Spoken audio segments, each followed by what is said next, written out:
Tales from the Heart, a podcast from the Hypertrophic Cardiomyopathy Association. Thank you so much to Dr. Steve Ommen of the Mayo Clinic for joining us today for this edition of Tales from the Heart. Good morning, Steve. Good morning, Lisa. So it is April 18th, 2025, and not every podcast you listen to starts with the date and time, but things are moving really fast in the HCM world, and it's 2025. So we're in April. We've made it to this point.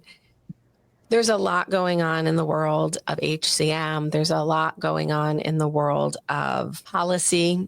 There's just a lot going on. And late breaking news this week is the Odyssey trial has released some top level data that does not look very promising, and there are going to be changes. Steve, can we talk a little bit about what Odyssey is and what place we find ourselves in today? Odyssey was a trial of mavacamten compared to placebo. So 4 patients with symptomatic non-obstructive hypertrophic cardiomyopathy. It closed enrollment of new patients quite a while ago, and so they've been in the phase of analyzing the data. Top-level letter that we received as institutions that participated in the trial was that they have decided not to continue with a long-term extension study because there was a lack of signal for significant benefit to being on mavacamten. That's about all we know. We don't know the data, and there will be publications regarding the data and the science behind it and those types of things. So we're kind of waiting to see the details, but clearly as the principal investigators and the sponsoring company, et cetera, decided it was not the right thing to do to go forward with continuing to add patients with symptomatic non-obstructive HCM to treatment with mavacamten. We've been getting so much good news lately in HCM, even in some smaller trials, like the Embryo trial had some positive outcomes, but we didn't see anything in the 2 top endpoints, which was improvement in KCCQ and peak VO2.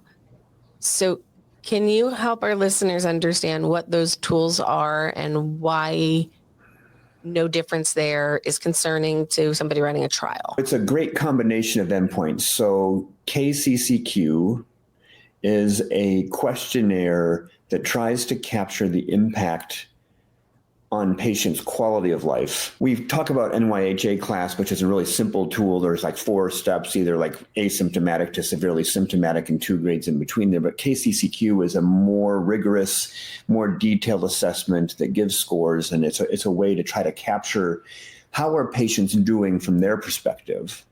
Whereas peak VO2 is more of a objective measure of exercise capacity before and after starting the therapy. So it combines both a objective performance metric with a subjective patient-reported, because it is possible to perform better on an exercise test in 8 minutes and still feel lousy in your life. And so that's why it's important that we combine this when we're treating patients. We can improve a test metric, but if a patient doesn't feel better, then what have we gained? Okay, so as we're talking about the late-breaking information on Odyssey, something else has happened, literally late breaking. Press release just released from BMS last night, which I'm just seeing now, is they got the revised REMS on Camzyos. Let's just take a look at this. Well, let's finish that up and then we'll talk about what the revision on the REMS is. So we don't have the actual data. What we have on observation is not a trial, but we do think that there might be some signaling here that some people did do better, but we don't have the mass doing better right now. So the long-term extension is canceled. Nobody will get more drug on that. And I know this is a concern to some of our listeners that you feel like you are doing better on it and you're not going to have it anymore. I would encourage you to talk to your clinician. We are talking to people within the BMS infrastructure to see what else might be possible in study design or research, et cetera. So I know so many of you are disappointed that this didn't come out to be like the obstructed population and it was a really marked difference. But I'm sure there's going to be some learnings in here that we can all take away and maybe find a place for this particular class of medication in the non-obstructed down the line. But right now, we don't have the right data to say that this is something that makes sense to move forward on. Anything else you want to add to that, Steve? Yeah, the investigators will clearly be looking at the data in detail and trying to identify where there are groups of patients that did benefit. And if we can identify a clear subset of people that get better, well, then you can think about targeting therapy to those. Or is there a clear group of people who just didn't get better at all and it wouldn't be worth trying? And so that's part of the jobs of the investigative team is to, yes, the overall study, the message, the smoke signals from that are that there was not a significant positive benefit for the drug, but they're going to look for, are there other signals of who might benefit from it? So they'll be doing their due diligence there to try to get us a full picture, hopefully sometime in the coming months. So any patients who are listening who are concerned about what other treatments might be available, et cetera, you're welcome to do an updated intake call, do a navigation call. Maybe we can teach you about some other trials that are coming up and available. So thank you to everybody who participated. I do not want to underestimate the value of your time and effort and your contributions to our understanding. Thank you, thank you, thank you. Please continue to stay focused on what trials are available and where you can use your own personal story to maybe help the whole community. So thanks for that. And now I'm going to read from a press release, which I don't normally read things direct. This came out last night. This is for the obstructed HCM patients, class 2, class 3 obstructive HCM, who have the label indication for Camzyos today, not a trial, but being prescribed medication on label. So as you remember, we had a risk evaluation and mitigation system in place, a REMS program, and they are updating the label. The headline is, label update includes simplified twice yearly echo monitoring for eligible Camzyos patients in the maintenance phase and expanded patient eligibility with reduced contraindications. So 2 things happened. Your frequency of echoes is going down as a patient and down as an institution. This was a pain point for many programs. There was a lot of echoes that needed to be done. So we've learned what was safe, and they've minimized the need for those echoes. And secondarily, some medications that they thought were contraindicated because of drug-drug interaction have cleared to be okay. So reading directly, FDA approves updates including reduced frequency of required echo monitoring from once every 12 weeks to every 6 months for patients with EFs over 55. And a Valsalva left ventricular outflow gradient of under 30 or Valsalva over 30 without up titration, who have reached the maintenance phase at 12 weeks or later. So if you've reached the maintenance phase after that 12 weeks, then you can go to every 6 months. Additionally, there is no longer a contraindication with moderate, and I'm going to need your help on this one, Steve, CYP2 C19 inhibitors. What are those? How do patients know those? Patients won't know those, but the pharmacies and your physicians all have tools that help us if we're going to prescribe one of these agents, and it will check. So the CYP system is part of the metabolic pathway, and some drugs are metabolized through that pathway without influencing it. Some drugs make that pathway more active or less active, which can either decrease or increase the effective dose of the other medications you're taking. So it's complicated. The bottom line for patients is if you're thinking about starting a new drug, you need to make sure that your provider and your pharmacist are checking for potential drug-drug interactions. And there are tools to facilitate that discussion so you don't have to memorize this. So it was the moderate CYP2 C19 and a strong CYP3A4 inhibitors. So those classes are no longer contraindicated, and you can talk to your provider about what that might mean for you. We got good news and bad news in the same week on the same drug. Less cumbersome dosing, but no real signaling that it's helping the non-obstructeds. Right. Is there anything else we need to say about Odyssey at this time? No, I think that you've said it well, but I'll just reemphasize it. If you're on it because you're part of the trial or think you're on it, don't panic, talk to your provider.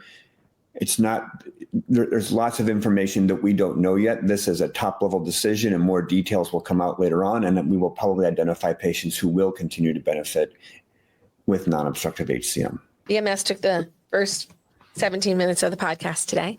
Good luck to all of our friends over at BMS, and you've had a weird week. Next topic. The topic of the month is family screenings, genetics, and we'll touch a little bit on gene therapy at the end of the conversation. We actually conducted a small focus group this week on a topic related to communications in the healthcare system.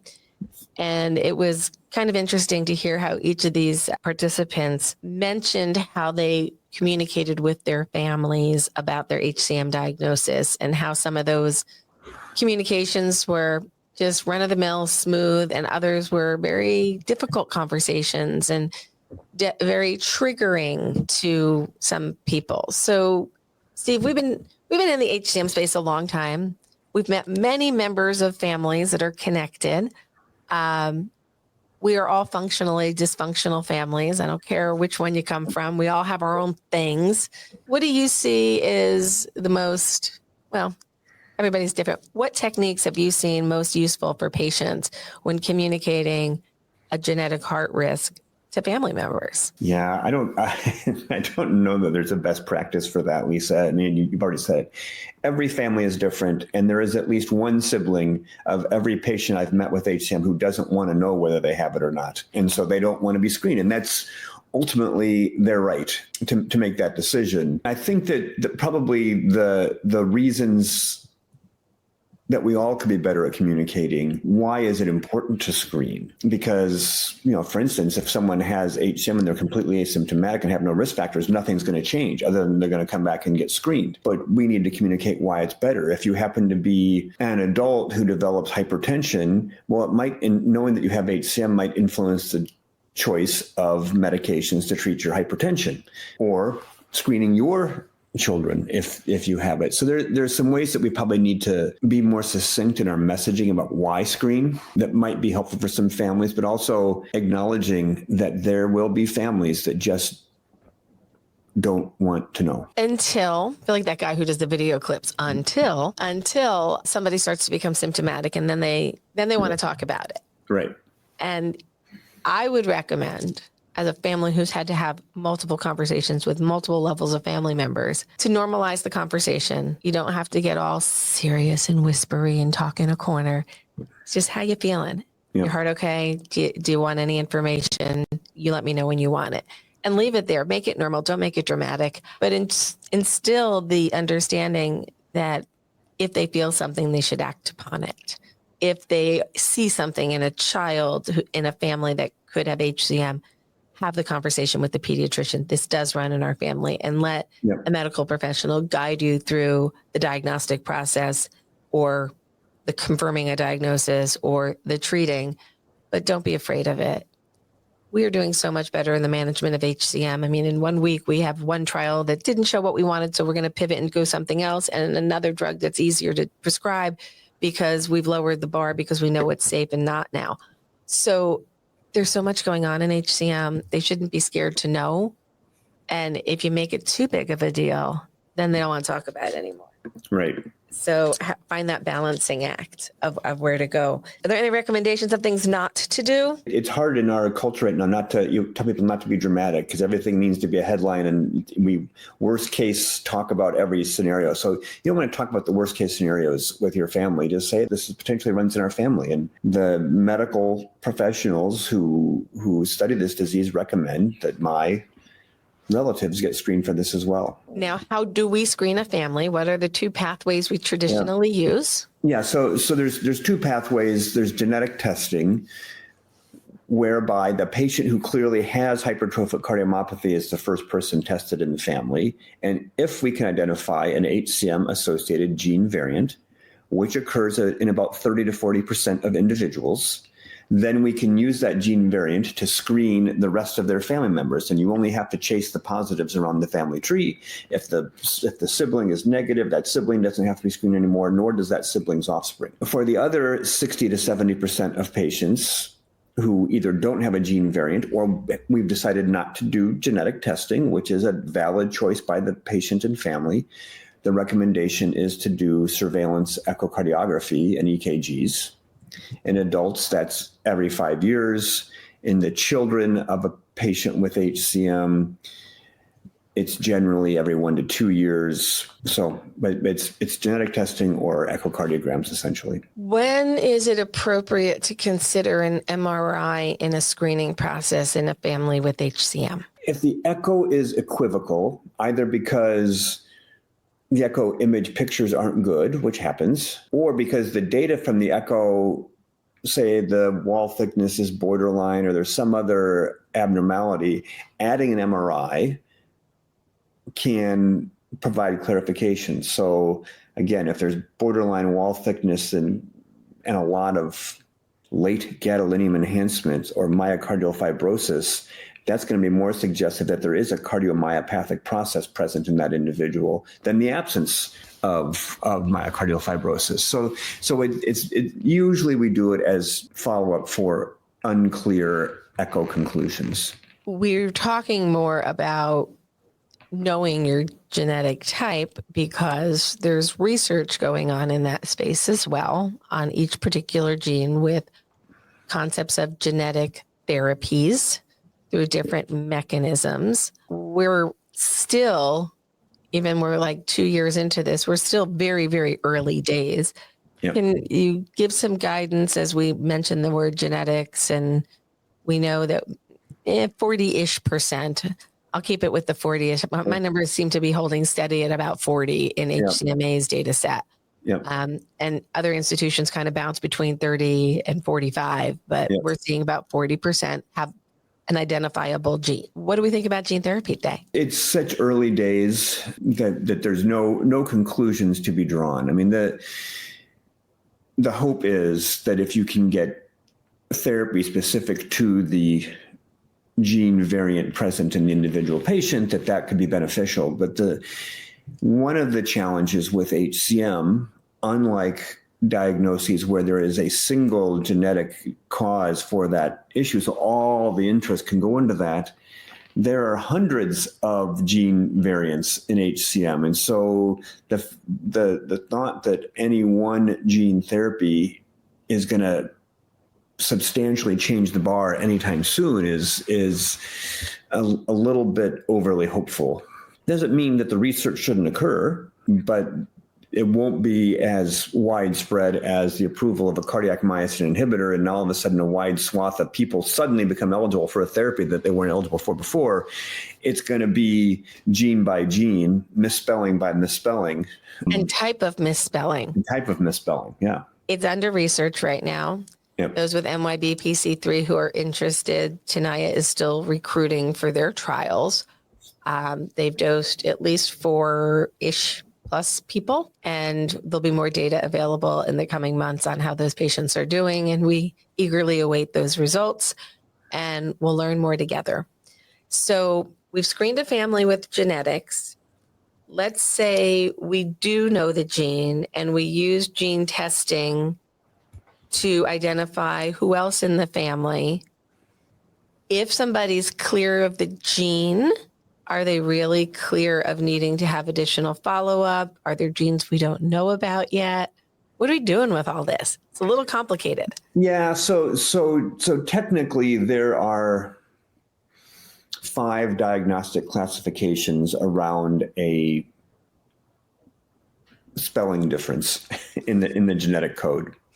Mm-hmm. So the ones that are designated as pathogenic, there's strong evidence that misspellings in that result in hypertrophic cardiomyopathy. Below that are a designation called likely pathogenic, which is what it sounds like. It's like, well, we're pretty sure, but we're not quite as sure as we are in the other ones. In general, in acting on genetic testing, if a variant is identified as pathogenic or likely pathogenic, we use that variant to screen the family members. If it is benign, likely benign, or uncertain, we treat that as if it's a negative genetic test, and those family members need to use the echocardiographic screening for their strategy. That word, let's talk about that word for a minute. I don't like that word. Negative. Negative test. Right. Yeah. No pathogenic mutation found. Yeah. It is strange language. So yeah, no variant identified or no pathogenic variant. It simply is. So I say the only helpful result from a genetic test is the identification of a pathogenic or likely pathogenic variant. Everyone else just needs to get echo screening as their screening tool. So there's been 2 new genetic markers that have been added, I believe, to some of the more standardized panels for HCM genetic testing. If somebody has previously been screened with nothing identifiable, with the advent of these 2 new genes coming up, should they be rushing off to get new genetic testing, or next time they have their doctor question them? Probably the next time they have their doctor question them. Obviously there's some sort of strange family history that's got lots of negative consequences to having HCM in their family or those kind of things, then it might be worth an earlier conversation. But in general, it's fine to wait for your next follow-up visit. So the genes that they're adding on probably represent another 2 or 3%. Yeah. It's not 60 or 70%. It's incremental from what we've seen so far. Yeah. Okay. So we do gene screening. If a family member is identified with the gene, the index patient, I'm the index patient for my family. Right. I was the first one they found the hint. Then they tested other family members against it, looked at our echoes, and back in 2001 figured out who had and who didn't. So we use that method of testing if you're interested, or we do the clinical echo EKG checkup with cardiologists. Guidelines on timing, they ebb and flow. The finances attached to some of these screenings for families, quite arduous. And we don't want people not to be screened because they can't afford it. Right. So any suggestions on cadence of screening for those with limited income? If we're in the imaging surveillance pathway, again, we typically say every 5 years for adult first-degree relatives of the index patient. You might be able to stretch that out once the patient gets to their 50s or 60s and not do it as quite often as then. It's not impossible, but it's rare for patients to have normal echoes in their 40s and have positive echoes in their 60s. But if they're in their 20s, 30s, 40s, then probably every 5 years. And typically when the indication of screening for inheritable heart disease, the echocardiogram is usually reimbursed by our insurance entities in the US. The genetic testing is a different story. We've seen testing companies go out of business because they were trying to basically subsidize the testing for other people, but the business model wasn't sustainable if they're not recuperating their expenses to do that. And perhaps, Lisa, you're in a better position to talk about what the implications of genetic testing are for insurance premiums for patients. So that is not something that can be considered with the pricing of a policy. Your genetic information cannot be used against you for purposes of accessing education, insurance policies, or employment, because it's just who you are. It's a factor of who you are. So it cannot be used there, but it can be used against you for the purchasing of life insurance or long-term disability insurance, which isn't exactly fair. And it does set some families into a cycle of maybe not poverty, but less financial stability because you don't have the backup of a life insurance policy available in the case somebody does leave early, as I call it. You want to make sure before you do genetic testing that you've optimized all of your life insurance that you want to buy. You use your employer base. You do that type of work. You buy your long-term care policy before you do genetic screening. But even when you do that, if you have a child and they know that you're the parent and that there's a positive gene, I was just aware of a case where they applied for coverage on the children. And they said, unless you prove that they don't carry the same gene, we're not covering. And unfortunately, all the kids had the gene, so there's no coverage for the kids for buying a life insurance policy before diagnosis. So you really want to know what your state laws are. You really want to talk to an agent, and you really want to maximize those. Not that we think because you get HCM, you're going to die and you need life insurance, because like humans just need life insurance because it's expensive to live and it's expensive to die. If you want to buy, you buy it beforehand. The copays and deductibles each year for screening your children. And if we're talking about, under 18, we're looking at 12 to 18 months to maybe stretching it to 2 years, but that's a big risk time. And things can move very quickly in that adolescent phase with the HCM heart. You want to talk a little bit about teenage diagnosis? Yeah, I mean, I think it's an interesting inflection age-wise. So while HCM is clearly possible in children under the age of 10, even amongst gene positive individuals, hypertrophy is quite uncommon. Like only 5 to 10% of patients under the age of 10 with a positive gene show hypertrophy. But that transition from childhood to adult that occurs during the teen and preteen years is when we think that there's lots of things that happen in terms of heart muscle growth. That also happens to be particularly vulnerable from a risk standpoint, just teenage behavior and decision making and acknowledgement of what's going on with their bodies in general, but also for families or for individuals that happen to have a form of HCM that might be higher risk.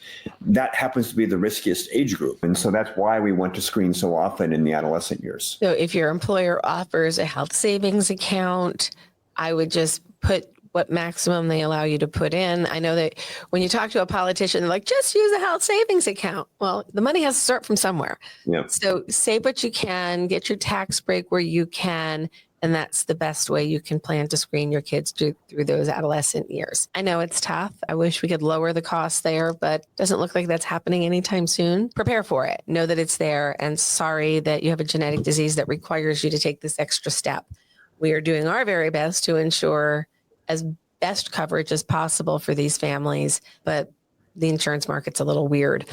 We do have a question or comment from Dawn. Hello, Dawn. Indeterminate screening with father known to have HCM, since I have been diagnosed, is recommended for echo screening. What's the optimal time for screening?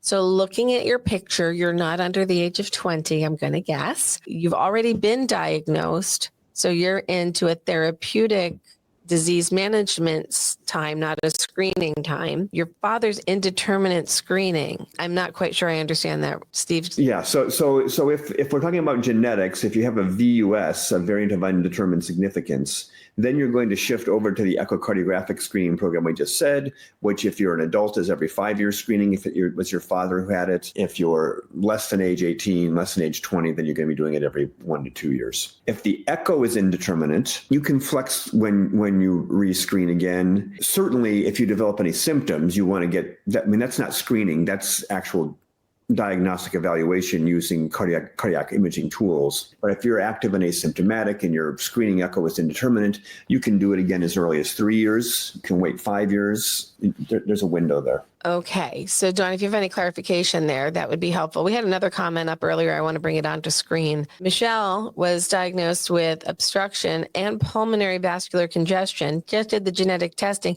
found out she has Noonan's syndrome. This is not what I would call a typical finding for Noonan's. We normally see them in their youth. This is one of the interesting things about gene testing. Not all thick hearts are sarcomeric hypertrophic cardiomyopathy.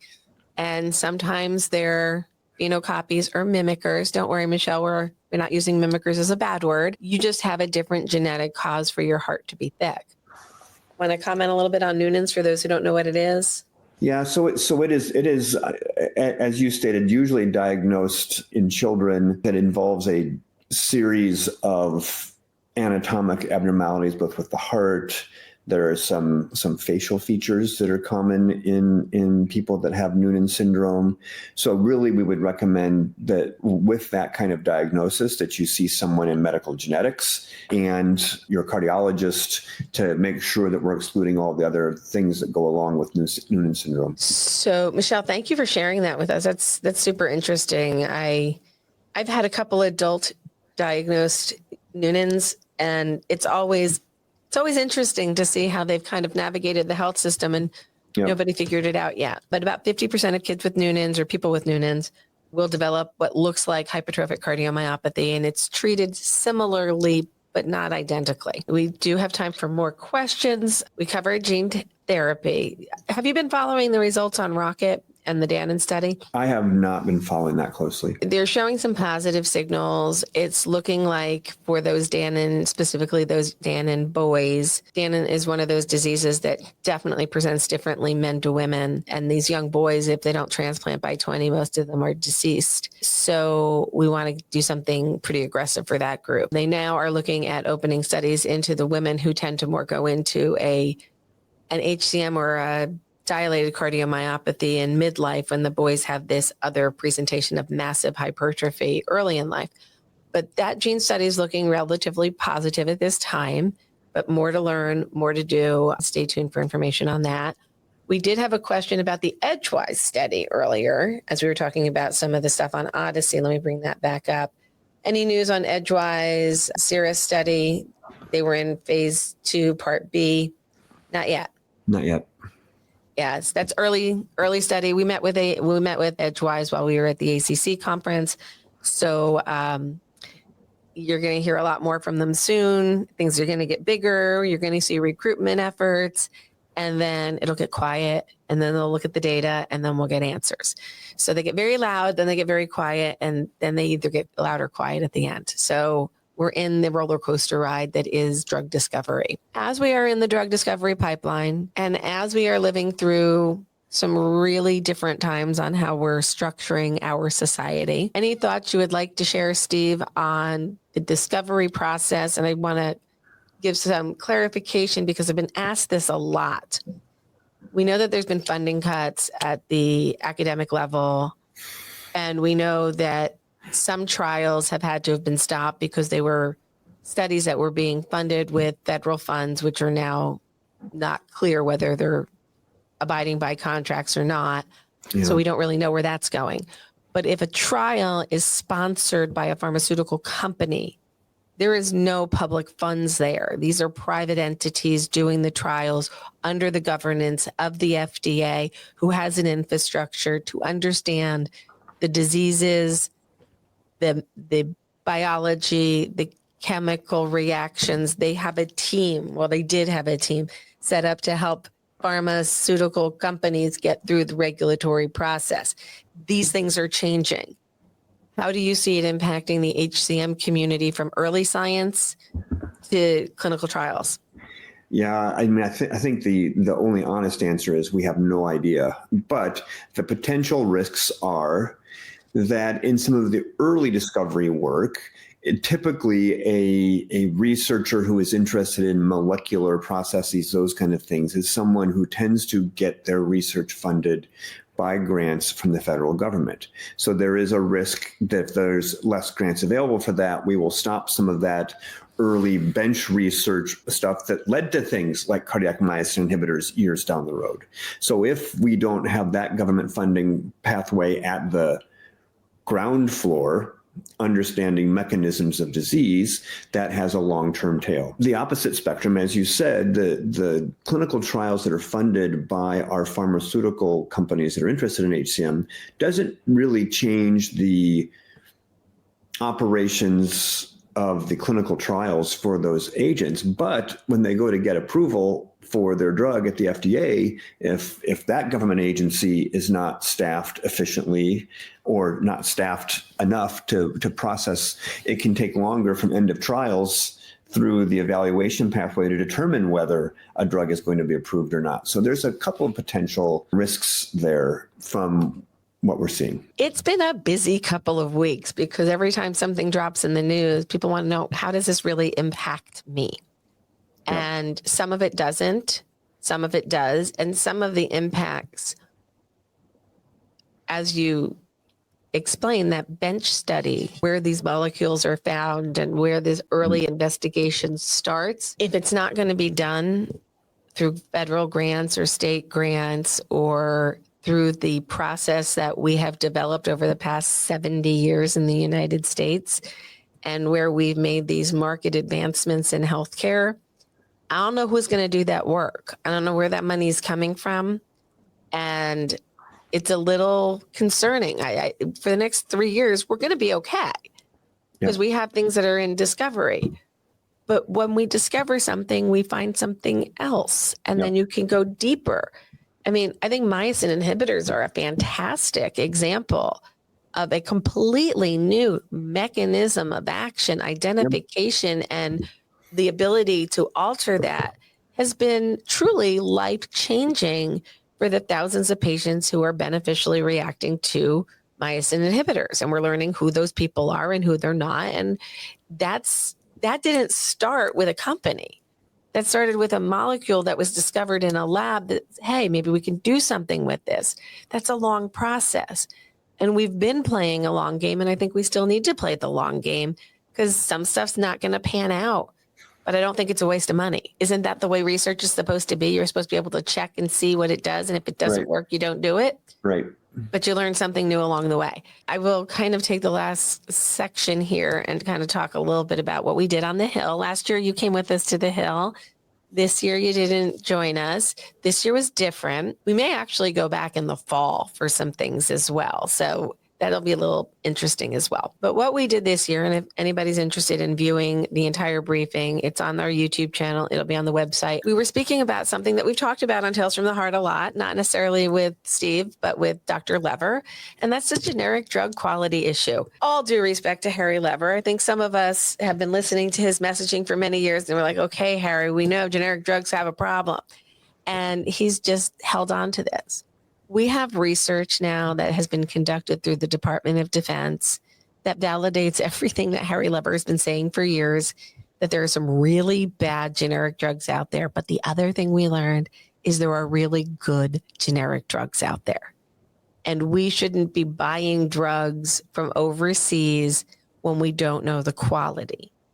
And there is a mechanism that we have worked on with some of our partners in another space. So David Light and retired Colonel Victor Suarez are kind of leading this mission, and we think what they're doing is great. So they brought in a review of 10 different drugs in the DoD, and they looked at their quality from all the different manufacturers, and they graded them. Do they dissolve properly? Do they have any contaminants in them? Is the active ingredient at the right level? And they give them a score. They also threw in a scoring for, was it manufactured in the United States or abroad? So they get points for all of these different features. And there's some really great quality generic drugs coming out of India, but there's also bad generic drugs coming out of India. And sometimes the bad drugs actually cost more than the good drugs. And it doesn't even make any sense. So there's a coding system, a red, yellow, green, just like a stoplight. Proceed with caution. Don't go or go. Simple. And that number is going to be attached to the system for purchasing that everybody uses. Mayo Clinic uses it for purchasing their drugs for their institution. So they'll be able to check the quality and buy the best quality, lowest price generic drug, because we'll do the study through the DoD. The DoD will grade them. There'll be an external lab that'll check it, and then they'll get a score. And then you can feel reassured as a patient that your drug is not questionable quality because it's been tested. This process is going through the defense authorization, not a bill, not a healthcare bill. So if the DoD can inspect more drugs, because they're giving them to their employees, which are our defense, it makes sense. And then we want to do it with the VA as well. So we're buying good quality drugs, which will stop patients from running to the emergency room every time they have a symptom, but maybe calling their doctor and looking at their label going, I just changed this and I feel different. If people knew, they would do it more often. What are they and where can you find the list? You can't yet, Mary. It's internal documents at the DoD. You can go look at our presentation and you can see how they have done the methods. But this is a sample project within DoD right now that we're looking for additional funding in the 2026 authorization of the National Defense Authorization Act. It'll be a part of that. So we're going to be sending out a communication that you can send to your appointed officials and say, we're really interested in moving this forward. Can you help the process? So it's something that affects everybody. It's not just HCM. It's anybody who takes any generic drug. We want to make sure that you're taking the right stuff. So we found a mechanism. It's a purple issue, Republicans and Democrats both take the same amount of generic drugs. There's no difference. Oddly, we found a level playing field where everybody wins if we do this. And it doesn't really cost a lot of money to do. It's just a process. So as we learn more, you will learn more. Stay in touch with us. The other things we did on the Hill was talk about the burden. And I did use the words. I have proof. I went to Capitol Hill and I talked about fraud, abuse, and inefficiency and waste. But as it reflects to pre-authorization or prior authorization processes, and the fraud, waste, and abuse is being perpetrated upon our healthcare systems, our doctors, and our patients at the hands of the private health industry. And they're wasting $1.3 billion a year on the pre-authorization process. And the overwhelming majority of prior authorizations are approved, but they're delayed, and they delay care, and they take up resources that we don't have to give to them.